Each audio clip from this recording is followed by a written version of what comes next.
नमस्कार, मैं हर्षित तिवारी। अब है न्यूज के 23 जनवरी रविवार शाम की बुलेटिन में आप सभी का स्वागत है। आइए देखते हैं आज दिन भर की खास खबरें। इस बुलेटिन के प्रायोजक हैं आर के निवास बाय आर के डेवलपर्स। शानदार घर खरीदें अब अपने बजट में।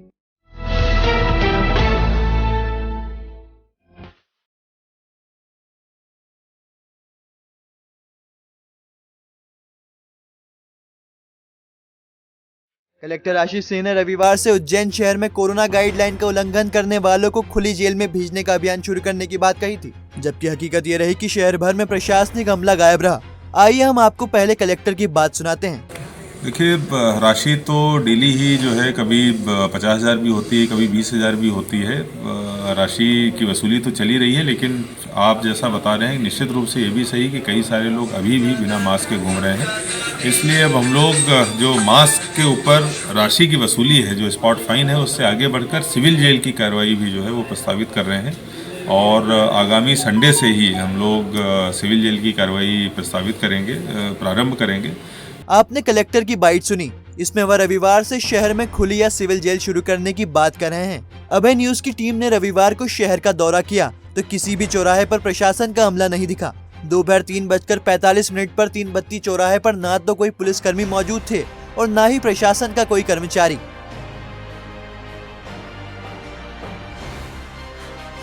अब आप टावर चौक का हाल देखिए।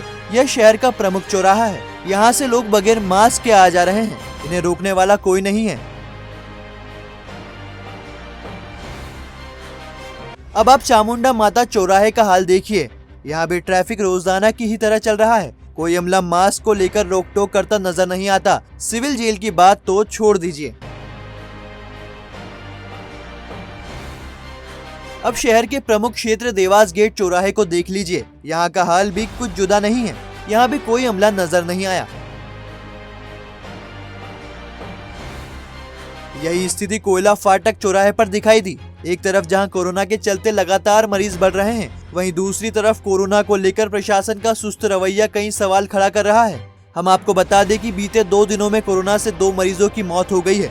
ऐसे में कोरोना को लेकर बेहद सावधानी बरतने की आवश्यकता है, लेकिन प्रशासन सख्त होने की बजाय लापरवाही बरत रहा है।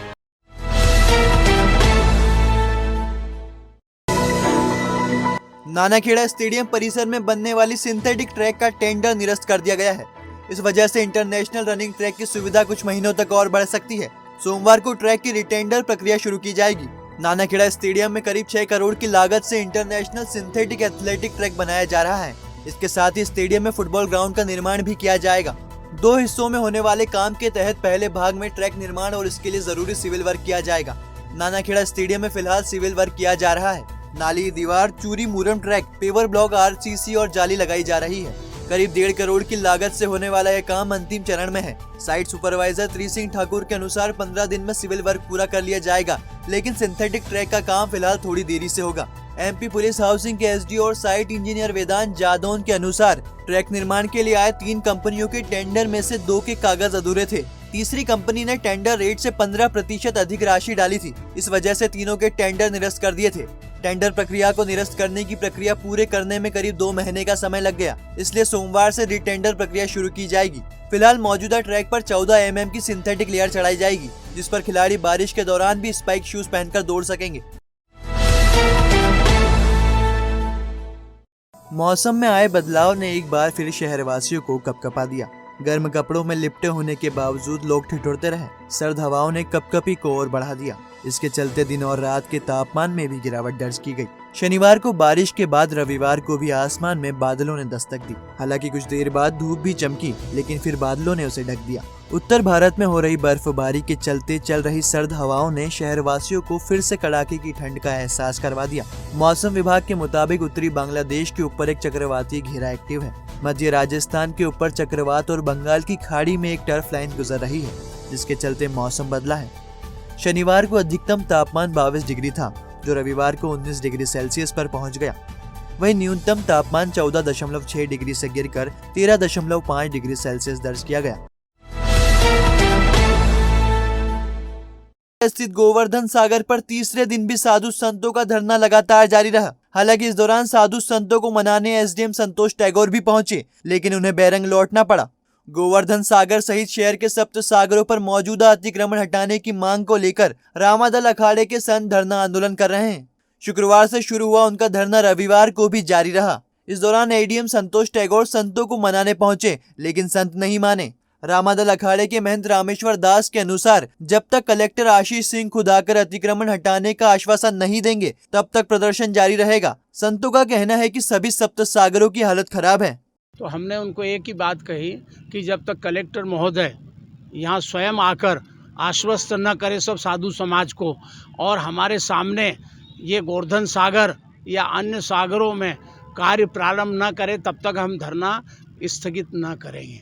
हमें तो एक ही उद्देश्य है कि जो शासन के कागजातों में जितनी भी भूमि आरक्षित है, जितनी भी सागर के नाम से उतनी भूमि को आरक्षित किया जाए और सातों सागरों के गहरीकरण, सफाई और उसमें जल की पूरी व्यवस्था की जाए। ये हमारा उद्देश्य है। हमारा किसी राजनीतिक पार्टी का यह धरना आंदोलन नहीं है। इसमें कोई भी आ सकता है, मात्र शक्ति आ सकती है।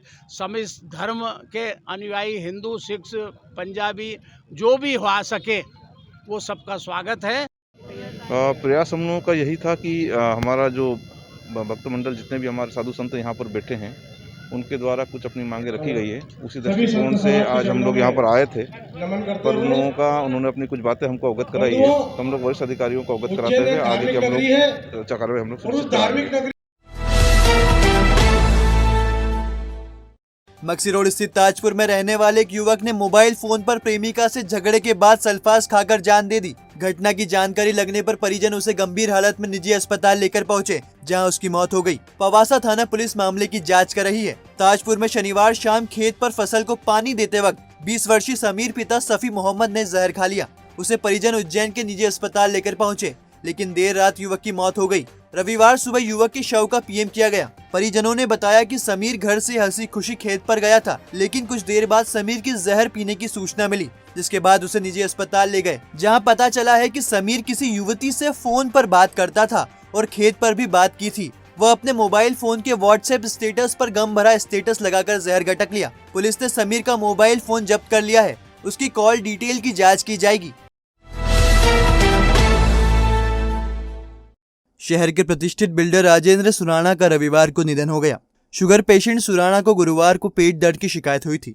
शुक्रवार को उन्हें उपचार के लिए परिजन सीएचएल अस्पताल इंदौर ले गए थे। यहीं रविवार को अचानक उनकी तबीयत बिगड़ी और निधन हो गया। और अब खबरें दे दनादन।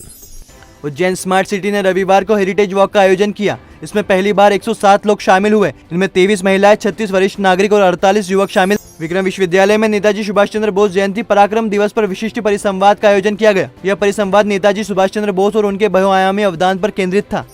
सालार वेलफेयर सोसाइटी ने निःशुल्क रक्तदान शिविर रांगोरी गेस्ट हाउस तोपखाने में लगाया गया। अन्नपूर्णा ग्रुप ने नेताजी सुभाष चंद्र बोस की जयंती मनाई। ग्रुप अध्यक्ष सुभाष यादव ने यह जानकारी दी। सांदीपनी विधि महाविद्यालय छात्र संघ परिवार ने वार्षिकोत्सव आयोजित किया। मुख्य अतिथि उच्च शिक्षा मंत्री मोहन यादव, विशेष अतिथि कुलपति डॉक्टर अखिलेश कुमार पांडे एवं कार्य परिषद सदस्य राजेश कुशवाहा थे। तो आपने देखा हमारा बुलेटिन। आपको हमारा बुलेटिन कैसा लगा, इसका फीडबैक कमेंट सेक्शन में जरूर दीजिएगा। फिर मिलेंगे नए बुलेटिन के साथ। नमस्कार।